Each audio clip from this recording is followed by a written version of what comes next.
Hello everyone, I'm Mecha, I'm here with Mangs. Hello! Hi, we're going to talk about what we think about Three Houses so far, and we're mostly going to talk about character and story stuff, and maybe if we have time to do some gameplay. If not, that goes to another video. Hopefully I'll remember to put some timestamps in the thing if you're interested in like specific subjects. Just for the record, we've played up till the end, I think the second month, like the chapter where Catherine is in. That's all the story we know, so this is just, like, speculation is like, for the future, that's like way behind what everyone else is, so we have no idea what's about to happen after that. We're going to speculate on that a little bit, but just give our thoughts on everything so far. Don't spoil us in the comments, please. Don't spoil anyone else. We're just talking about what we think so far. So the first thing I guess we should talk about in general is just the story in general. What do we think? What kind of vibes are you getting from the story in general? Well, it's not Fates, that's for sure. I mean, it's clear that the first thing that I'm seeing right off the bat is that they have put a ton of effort into their culture, their world building. One of the things that really made me go like, oh my god, they really put a lot of effort into this. You know that scene where I call the narrator Geralt because it is the same guy. It's the same voice, yeah. I think it's actually him narrating it somehow.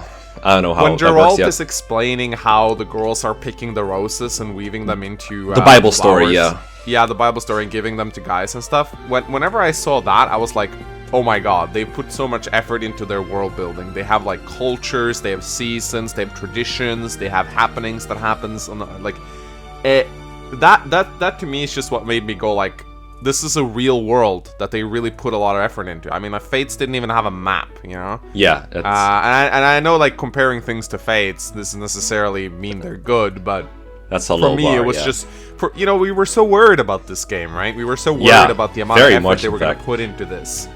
Yeah. What I like is that it ties into the main story very well. They didn't just say, okay, here's a story where just random things happen because we need to for the plot, but rather it's like we have the events that are happening sort of make sense with the world that they build around it. So for example, I think the clearest example of this is that you had an episode where you just read books from a library about the Church of Syros, and it was really biased towards the Church of Syros. And then we went into this battle with Catherine where the Church of Syros didn't turn out to be just the good thing, so that makes you start to question the things they say. So it's kind of tied in, and you have like Rhea, who keeps saying that she's gonna like eradicate any opposition, and you have got Sothis, who's like super skeptical, but you also got Geralt, who's super skeptical of the church himself. So it's not just characters and the world doing different things, it kind of ties into each other so far. So I'm just hoping that it pays off, because I think that's the other thing we were worried about, right? It's like FE7 does that thing too, where it just promises a bunch of shit, and then it lifts up the curtain and there's nothing behind it, and then they distract you with a new plot point. And I hope this game doesn't fall into that same trap, that same pitfall, if you will, where it just, and it's also very obvious that they really took the lore into consideration when writing the game, because there is this support between Caspar and Petra. It starts off very awkward. Yeah. And then Casper's suddenly like, didn't you know, like, my dad killed your dad? Yeah, it started with like, hey, let's train together. I was like, oh great, another one of those. I haven't seen like 500 of these. And it just escalated. Yeah. and I had actually read about that war in the library prior to that support, which made me feel even better, because it was like, holy shit, they're actually referencing a war that I read about in the books. Yeah. And this is a pretty awkward situation, because literally their parents killed one another. Yeah. And I was like, wow, that support went from boring to super interesting so fast. Yeah, because Petra's from the island of Bridget, right? Bridget, yeah, the Bridget Archipelago, which is I mean, when we read about her initially, she was sent to the monastery sort of as a sign of loyalty. Like, here's the princess of our nation, she's coming to study, but she's actually more like a ward, because her nation rised up and was conquered. So actually, she's at the monastery more sort of like a threat than anything. Like, if you do anything, we got your princess here. So the Adrestan Empire are dicks, pretty much. Yeah. Oh, that's weird. I just like Petra in general, but you don't really have time to just talk about Petra specifically. But I do like that they incorporated different times, because, again, comparing to Fates has it has Nor, and then it has the other country, Hoshido. Yeah, it has black and white. Yeah, like, I didn't play Birthright, and I played half of Conquest, so I don't know. And then they have like a bunch of random other countries, but they're usually aligned with one of the other, or they're like, we're super neutral, and that's basically all there is to it. Where this is just more like a political different countries kind of thing, which doesn't just, by itself, that doesn't mean it's good, but it helps a lot to have it, and then also have certain traits and certain things assigned to each of those countries, so that they're not just excuses for a chapter to go somewhere. Exactly, and I already feel a big difference between the three kingdoms and their cultures and how they behave and how they act. And I also love how I'm not sure if this is like sort of spiraling off into a different topic, but have you noticed how the three lords, they're not really friends? They're more like rivals. I haven't noticed it yet, but I did notice, now that you say it, I do actually, yeah, it's not just a friendly adventure between three different house leaders, I guess. They're not Eliwood, Lyn, and Hector for sure. That's exactly what I said in one of my, in the library episode. I said, these are not Eliwood, Hector, and Lyn. Mm-hmm. These are three lords that look at each other like maybe future rivals. Yeah. And you can really tell that there's like a very tense atmosphere around them. Yeah, remember when... they're not besties. They're not besties at all. Yeah. And I actually really like that. Yeah, I remember in my playthrough, I don't know if you saw the playthrough, that talk, because I had Byleth talking to Claude about their strategy for the mock battle, and Claude was about to go all cheater on them and like have schemes or whatever. And Edelgard came in and like accused him of cheating and that kind of stuff. They had like a little argument. I think they had a similar thing going in Edelgard's route. So that kind of thing, that shows that they actually do distrust each other, which I like. That's much better than just... if there was no real like tension between the houses, that then the setup eventually for like a time split and a war wouldn't really work very well. I mean, yeah, because here's the thing, right? And now we're really going into speculation territory, but and it might still be the case that this will happen, but my fear is that everyone was going to be jolly happy, lovey, hippie, peace-timey thingy, and some Garnef is going to come and give everyone an excuse to fight each other with mind control or something. Yeah, that would be scary. That's sort of that was my big fear, and that might still be the plot of Three Houses for all we know, but right now they've laid the seeds for the conflicts by showing that the lords do not trust each other, and so it seems like whatever reason they could have to eventually fight might actually be more legit than just some Garnef using time control magic. That would be great. Because I gotta be honest, in your playthrough, until we got to the Catherine chapter, I found Edelgard kind of boring, honestly. I don't know if you felt the same, but there was nothing really to her character that made me feel, yeah, this is different, or this is interesting, or something. She was she was kind of stern, but I kind of got like a Queen Amidala vibe from her, where I was like, whatever. But then she had that line about where she said she would actually do a similar thing to Lord Lonato, where she would send people out to their possible deaths if it meant fighting for the greater good and that kind of thing. And that's actual characterization that I liked. But before that, I thought she was kind of boring. What do you think of Edelgard so far? So I'm trying really hard. Like, the comments have been actually really nice so far. I have not been spoiled by them. I realized when I'm reading through my own comments that I'm really opening myself up to a whole ton of spoilers. Yeah, that's risky. That's the dilemma I've had as well, but it's been good so far. But everyone's been super nice, and when they do spoil, they put like spoiler tags, so I have to click on the comment to read more. Yeah, like to see more. So I have actually not been spoiled a single time by my comment section, which is actually remarkable when I think about it. But what people keep telling me is that Mangs, once you see Edelgard's D support, everything about her will change. And not only that, but apparently, the game story can change depending on whether you support with her or not. It's kind of like Kasa in Birthright, so it's very important that you build a support with her if you want to take a certain path, which really makes me optimistic that the fact that there's paths in this game, aside from the houses you choose. So I'm very excited to see that C support. Apparently it's super good, so that might change my opinion on her. But so far, yeah, I have the same opinion as you. Like, she's a little boring, but then I heard her say those lines, and there's a darkness to her. I think that worries me a little bit. I mean, at the same time, I'm like, whoa, what's with this girl? Yeah, I sort of knew about the I will do anything to win thing, because I think she said something similar to it in one trailer or another. But seeing it in that context kind of helped me put her in perspective, and I like that a lot. And but for the most part, the three lords have like similar lines, or they have the same thing to say, but they just say it in their own little manner. And that kind of annoyed me a little bit, because I felt like I wasn't really choosing a different house. I was just choosing like a couple different characters, but the same story. I'm hoping that will be different soon. But these kind of chapters make me think that it will be different, because Claude's reaction was very different from Edelgard, so I'll just say that much. Like, he talks about it a different way. I mean, they seem very different on the surface, but they all have their little darkness inside of them. I mean, Dimitri, because we know what happens to him because of all the trailers, we do know that some shit goes down. We don't know exactly what it is, but we know that something's gonna happen, and we know that he has like a dark past. Yeah. With Claude, he's like, hey, jolly, teach, wink, wink, but he's also like, I can fuck you up. Yeah. Like in my latest thing a little later on, he's like, I have my secrets, but I'm keeping them. He's very open about the fact that he has secrets. He doesn't mind telling you that.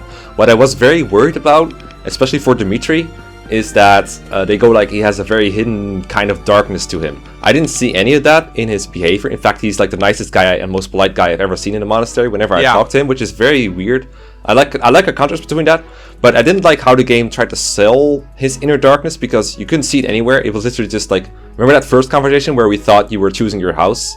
And Byleth goes like, Dimitri, he seems like a good guy, but he's got some darkness inside. And his profile's like, he's a good guy, very chivalrous, but he has some darkness inside. I'm like, yeah, that's not the way you tell that kind of thing. That's not very convincing, you know? That's very easy of you. That's the laziest way to convey that kind of information. So now I'm even more curious what the hell is happening to him, because I haven't seen a whole lot of Blue Lions. I watched like little bits of Gast and Lucky Crit's playthroughs, but not a whole lot. But I'm having such a hard time now imagining what the hell happens to Dimitri.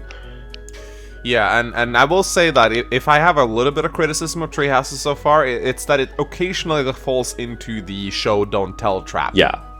It does. Like, especially some of the supports in particular are very show not tell. And I will say, some of the supports are amazing. Casper and Petra really surprised me. Casper, Dorothea was great. And Casper Byleth was awful.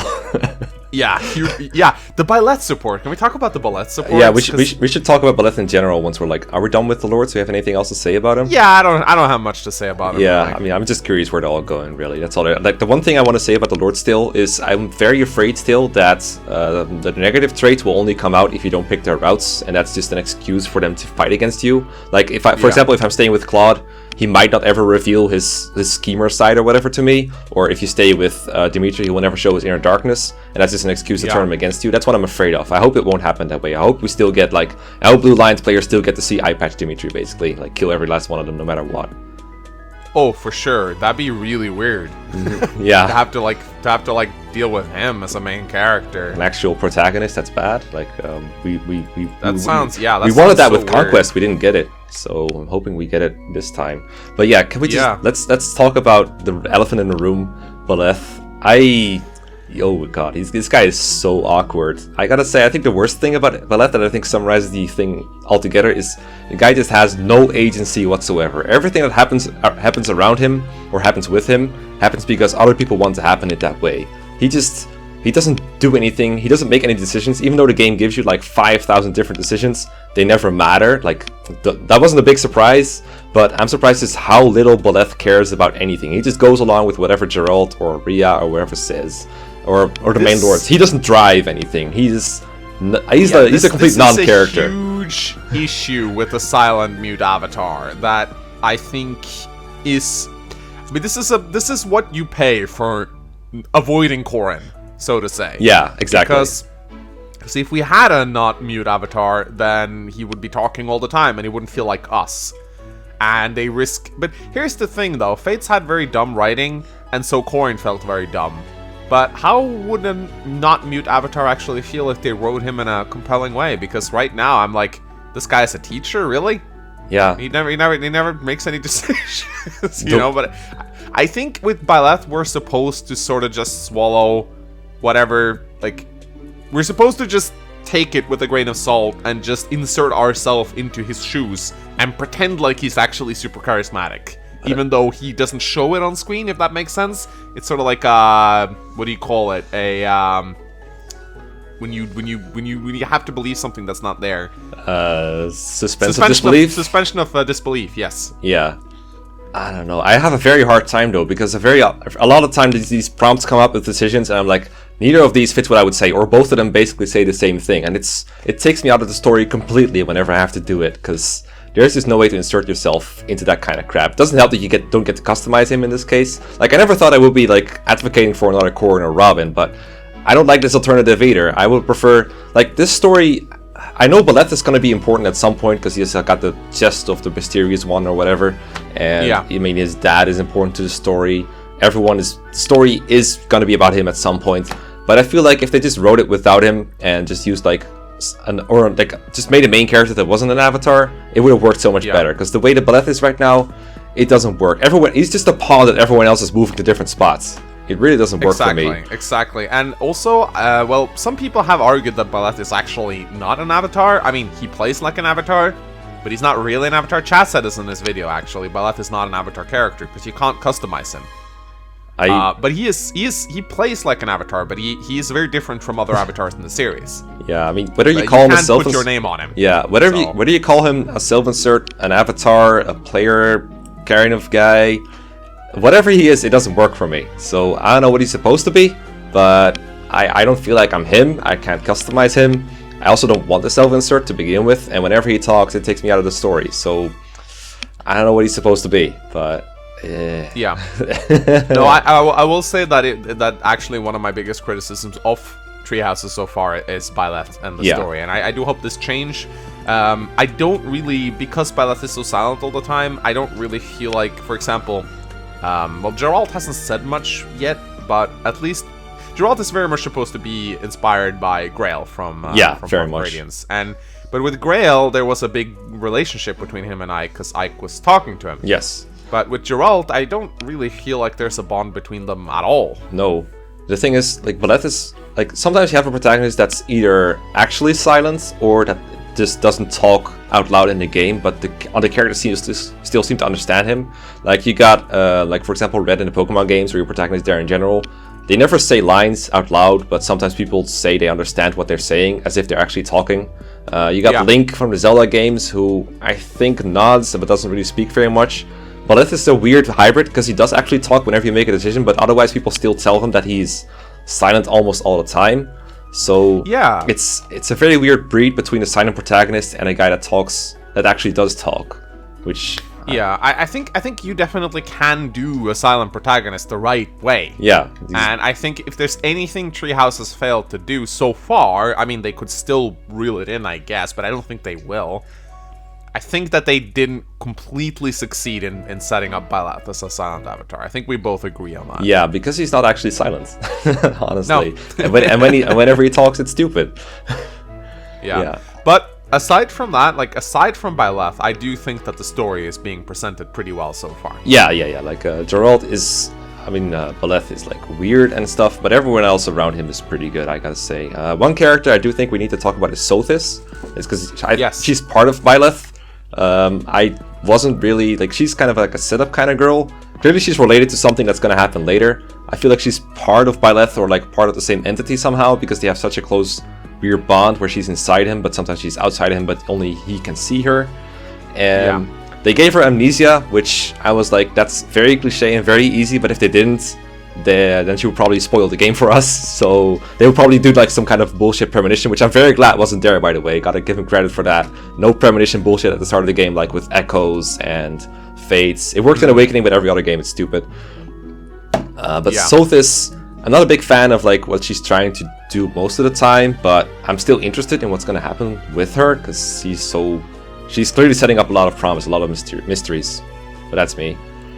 Yeah, so with Sothis, a lot of people have pointed out that she's not cryptic. She actually doesn't know. She knows as little as we do. She has amnesia so that we don't have to have it, if that makes sense. That does make a lot of sense, actually. Because she doesn't even know what she's doing inside our head. She says this on multiple occasions. She actually has no clue. Like, what am I doing here? Yeah. What is my existence? Am I just living inside your head? So whoever put her there, if anyone did put her there, didn't really inform her what's going on. But it's clear she's been alive for a very long time. And I think we can probably conclude that she existed somewhere on her own outside of Byleth in some time. Has to be. Byleth. She has a body of her own, so it has to have existed at some point. I don't think she's cryptic, but yeah, like her existence is cryptic, I guess. She came across as cryptic to me, but I sort of had to retract my statement, because a cryptic would be if she knew shit, but just chose not to tell you. But she actually doesn't know. So yeah, it's not cryptic. She's just a character with amnesia that lives inside our head. If it makes sense, I feel like her deal is cryptic, but she herself doesn't behave in a cryptic way. But the way that she talks, because at the start she acted like a know-it-all, right? She was like, yeah, she did. You don't know shit, but then suddenly she had amnesia. Now she didn't know anything. Yeah, her introduction to the player is very like, you silly child, come here, let me have a look at you. Ha! So naive you are. You don't know anything. She was very like superior and arrogant. Which I think is like a Japanese personality type that just Yeah. doesn't translate very well to English. Yeah, I don't know anything about anime stereotypes. I called her a stereotype once, and people were like, she's not really fitting any kind of stereotype. I definitely do get some stereotypical vibes from her, but whatever. It doesn't matter. Whatever her stereotype is, it doesn't really appeal to me, or whatever her type is, it doesn't really appeal to me, but I am curious about what's going to happen. My prediction is that she and Byleth are some kind of part of the same entity, and this is the result of that. I don't know how the fuck it happened. It's like either she's gonna be a goddess of some kind, or she's the villain in the end. I don't think it can go any other way. Yeah, no, I don't think she's the villain. I don't think that. Actually, with Tree Houses, it seems they're willing to take some risks that they wouldn't take in previous Fire Emblem games. So it might be that something bad will happen, but something bad will happen. My prediction is that Byleth is definitely a dragon of some kind, and that Geralt found Byleth. I think, and took him in as his own son, and that Byleth is either half Manakite or complete Manakite, and that's why I can do the time power thingy. Because Byleth and Geralt does not seem related at all. So, but yeah, anyway, this series isn't for us to speculate on the story. I just felt like I needed to put that in there. I mean, it is fun to speculate a little bit. I do agree with you that Byleth cannot just be Geralt's son, and that's all there's to it. Because they don't have the same hair color, and also it just doesn't fit. They don't have anything in common really. And for me, like, we know Byleth is like the name of some kind of demon king or some kind of satanic thing. So I think he's from hell or something. Like maybe he's from hell, and then Sothis is from heaven, something like that. I think that's their deal probably, but that's just me predicting it. Do not tell me if I'm correct in the comments. Just don't. Do not. Yeah, don't. Yeah, we're just speculating here based on what the story is telling us. Yeah. So I think we're gonna do more of these as we go through the story a little more, see if our perceptions of the characters and the story has changed. For now, I think this will do for this video. Sure. Let us know what you think. Although don't spoil us. That's pretty hard, I know, but I'm asking a lot of you, but I'm sure you're capable of it. So yeah. Thanks for having fun with me here, talking about dumb stuff from Fire Emblem Three Houses and fun stuff from Three Houses. And see you next time. Yeah, bye guys. Peace.